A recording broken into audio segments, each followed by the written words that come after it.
নানা রঙের গল্পের আসরে আজকের গল্প নিহারঞ্জন গুপ্তের লেখা আকস্মিক। নমস্কার সুধী বন্ধুরা, আশা করি সবাই খুব ভালো আছেন।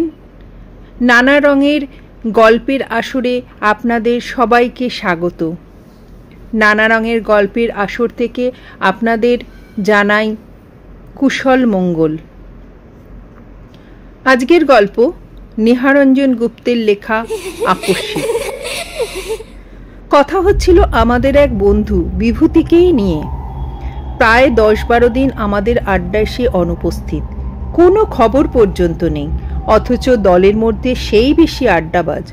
রোজকার মতো আমরা আমাদের ক্লাব ঘরে এসে সেদিনও সন্ধ্যায় জমায়েত হয়েছি এবং কখন যে আকাশ ভেঙে মুষলধারায় বৃষ্টি নেমেছে টেরও পাইনি।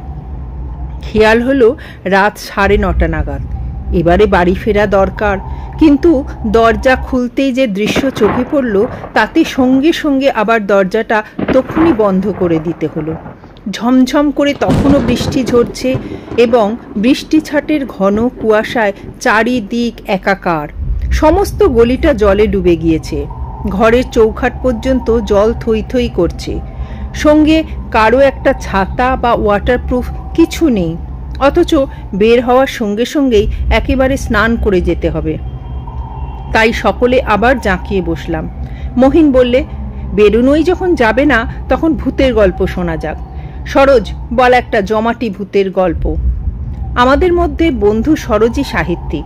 শুধু সে সাহিত্যিকই নয়, চমৎকার গল্প বলবার একটা ক্ষমতাও আছে। নিতু মহিনের প্রস্তাবে বাধা দিলে দিব্যেন্দু বললে, না, শচীনের নতুন কোনো ম্যাজিক দেখা যাক। আমি প্রস্তাবে এবারে সায় দিলাম, হ্যাঁ সেই ভালো। শচীন, শুরু কর। আমাদের দলের মধ্যে শচীন অ্যামেচার ম্যাজিশিয়ান না হলেও ম্যাজিকে সত্যি তার বাহাদুরি ছিল। আশ্চর্য রকমের ম্যাজিক এক এক সময় আমাদের দেখিয়ে সে কতদিন তাক লাগিয়ে দিয়েছে। ঘরের এক কোণে একটা চেয়ারে বসে শচীন আপন মনে একটা সিগারেট টানছিল। আমার প্রস্তাবে সে বললে, ম্যাজিক যে দেখাবো তা জিনিসপত্র কোথায়? ঠাট্টা করে সরোজ বললে, জিনিসপত্র না হলে ম্যাজিক দেখাতে পারবি না। তবে কিসের ছাই তোর ম্যাজিক? ঠিক আছে, শুধু হাতেই দেখাবো। সকলে উৎসাহিত হয়ে উঠলাম। ঘরের আলোটা নিভিয়ে দে, শচীন বললে। আলোটা নিভিয়ে দিয়ে একটা ক্যান্ডেল জ্বালিয়ে টেবিলের ওপর রাখ। শচীনের কথা মতো তাই করা হলো। একটা মাত্র ক্যান্ডেলের আলো ঘরের মধ্যে অদ্ভুত আলো ছায়া সৃষ্টি করেছে। আলোর শিখার একটা ছায়া সেই আধো আলোতে আধো আঁধারে দেওয়ালের গায়ে কাঁপছে। বাইরে সমানে বৃষ্টি পড়ছে। শচীন তার পূর্বের আসনেই বসা। আমরা ঘরের একদিকে গা ঘেঁষাঘেঁষি করে বসেছি। কই রে, কই, শুরু কর তোর ম্যাজিক, সরোজ বললে। চুপ কর, কথা বলিস না, ভারী গলায় বললে শচীন। তারপর সবাই চুপচাপ। 1 মিনিট, 2 মিনিট করে প্রায় 15 মিনিট কেটে গেল। সবাই অধৈর্য হয়ে উঠেছে। এমন সময় সরোজ আবার প্রশ্ন করলে, কিরে সচে, ঘুমালি নাকি বাবা? চুপ কর, কথা বলিস না, ভারী গলায় বললে শচীন। আমরা সবাই চুপচাপ। 1 মিনিট, 2 মিনিট কেটে গেল। সবাই অধৈর্য হয়ে উঠেছে। এমন সময় সরোজ আবার প্রশ্ন করলে, কিরে সচে, ঘুমালি নাকি বাবা? চুপ, দরজাটা খুলে দে, কে এসেছে দেখ, শচীন বললে। সত্যি জলের ছপ ছপ একটা শব্দ সকলেই আমরা শুনতে পেলাম। শব্দটা ক্রমে এগিয়ে এসে বন্ধ দরজার কাছেই থামল। তারপর দরজার গায়ে শব্দ উঠল, ঠুকঠুক। কে? আবার শব্দ, টুকটুক। আমি উঠে গিয়ে দরজাটা খুললাম। সঙ্গে সঙ্গে একবার বিদ্যুৎ চমকালো। সেই ক্ষণিক আলোর দীপ্তিতে দেখলাম কে যেন একজন ঠিক দোরগোড়াতে নিঃশব্দে দাঁড়িয়ে আছে, অস্পষ্ট একটা ছায়ার মতো। কে? কিন্তু আগন্তুক আমার প্রশ্নের কোনো সাড়া দিল না। খানিকটা জমাট কুয়াশার মতোই যেন পাশ কাটিয়ে ঘরে গিয়ে ঢুকতেই আমি দরজাটা যেমন বন্ধ করেছি, সঙ্গে সঙ্গে দমকা হাওয়ায় ঘরের একটি মাত্র ক্যান্ডেলের আলোটি নির্বাপিত হলো। মুহূর্তে নিশ্চিন্ত অন্ধকার চারিদিক গ্রাস করল। এবারে শচীন প্রশ্ন করল, তুমি কে?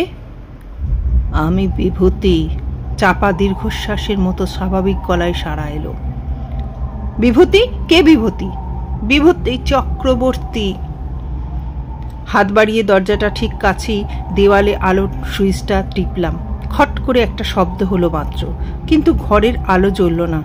আর ঠিক সেই মুহূর্তেই মনে হলো যেন ঠিক আমার পাশেই দাঁড়িয়ে দীর্ঘশ্বাস ছাড়ল। নিজের অজ্ঞাতেই দুপা পিছিয়ে একেবারে দেয়াল ঘেঁষে দাঁড়ালাম। ভয় তখন আমার গলা পর্যন্ত যেন শুকিয়ে উঠেছে। হঠাৎ এমন সময় মনে পড়ল বিভূতি চক্রবর্তী, আমাদের বন্ধু। তবে সঙ্গে সঙ্গে যেন ভয়টা কেটে গেল। সহজ সাহেব বললাম, বিভূতি তুই? হ্যাঁ। সেই পূর্বের মতো চাপা কণ্ঠস্বর। মনে হলো বড় যেন কষ্ট হচ্ছে তার কথা বলতে। আরও মনে পড়ল বিভূতি তো থাকে সেই ভবানীপুরে, প্রায় 10-12 দিন আমাদের আড্ডায় আসে না। সেই প্রচণ্ড বর্ষণমুখর রাতে সেই ভবানীপুর থেকে এসেছে। একটু বিস্ময়ই লাগে। আমি এবারে প্রশ্ন করলাম, এই ঝড় জলের মধ্যে এত রাত্রে তুই? ব্যাপার কি বিভূতি? বিভূতি আমার প্রশ্নের কোনো জবাব না দিয়ে শচীনকে সম্বোধন করে বললে, শচীন, তুই আমাকে ডাকছিলি কেন? প্রশ্ন করলো এবার সরোজ, এই জলের মধ্যে তুই এলি কি করে রে বিভু? জল? হ্যাঁ, বাইরে তো ভীষণ বৃষ্টি। তা হবে কি রে, চারদিকে জল থই থই করছে না? আগেই বুঝি বের হয়েছিলি? বললে সরোজ। না তো, শচীন ডাকার সঙ্গে সঙ্গেই তো এলাম। ভিজে গেছিস তো একেবারে? না। বলে কি বিভূতি, ওর মাথা খারাপ হয়ে গেছে নাকি? হঠাৎ আবার বিভূতি বললে, আমি যাই ভাই। যাবি? কোথায় যাবি এই বৃষ্টির মধ্যে? মাথা খারাপ হলো নাকি তোর? আমার বড় কষ্ট হচ্ছে রে, আমি আর ঘরের মধ্যে থাকতে পারছি না, আমি চললাম। বলবার সঙ্গে সঙ্গে দরজাটা যেন খুলে গেল, আর ঠিক সেই মুহূর্তে ঘরের আলোটা দপ করে জ্বলে উঠল। কিন্তু কোথায় বিভূতি? আমরা ঘরের মধ্যে হতভম্বের মতো দাঁড়িয়ে আছি। বিভূতি, বিভূতি, বিভূতি! আমি ছুটে দরজার বাইরে গেলাম। বৃষ্টি তখন থেমে গিয়েছে। গলির মধ্যে জলটা অনেকটা কমে এসেছে। যতদূর দৃষ্টি যায় কাউকে দেখতে পেলাম না, কেবল জলের মধ্যে দিয়ে কারো হেঁটে যাওয়ার ছপ ছপ শব্দ কানে ভেসে এলো। পরের দিন দুটো সংবাদ আমরা জানতে পারলাম। একটি সংবাদপত্রে প্রকাশিত হয়েছিল, গত রাত্রে প্রচণ্ড 3 ঘণ্টাব্যাপী বৃষ্টির মধ্যে শহরের শ্যামবাজার অঞ্চলের বিদ্যুৎ সরবরাহ মিনিট 20 জন্য বন্ধ হয়ে গিয়েছিল, রাত্রি 9:45 থেকে 10:05 পর্যন্ত।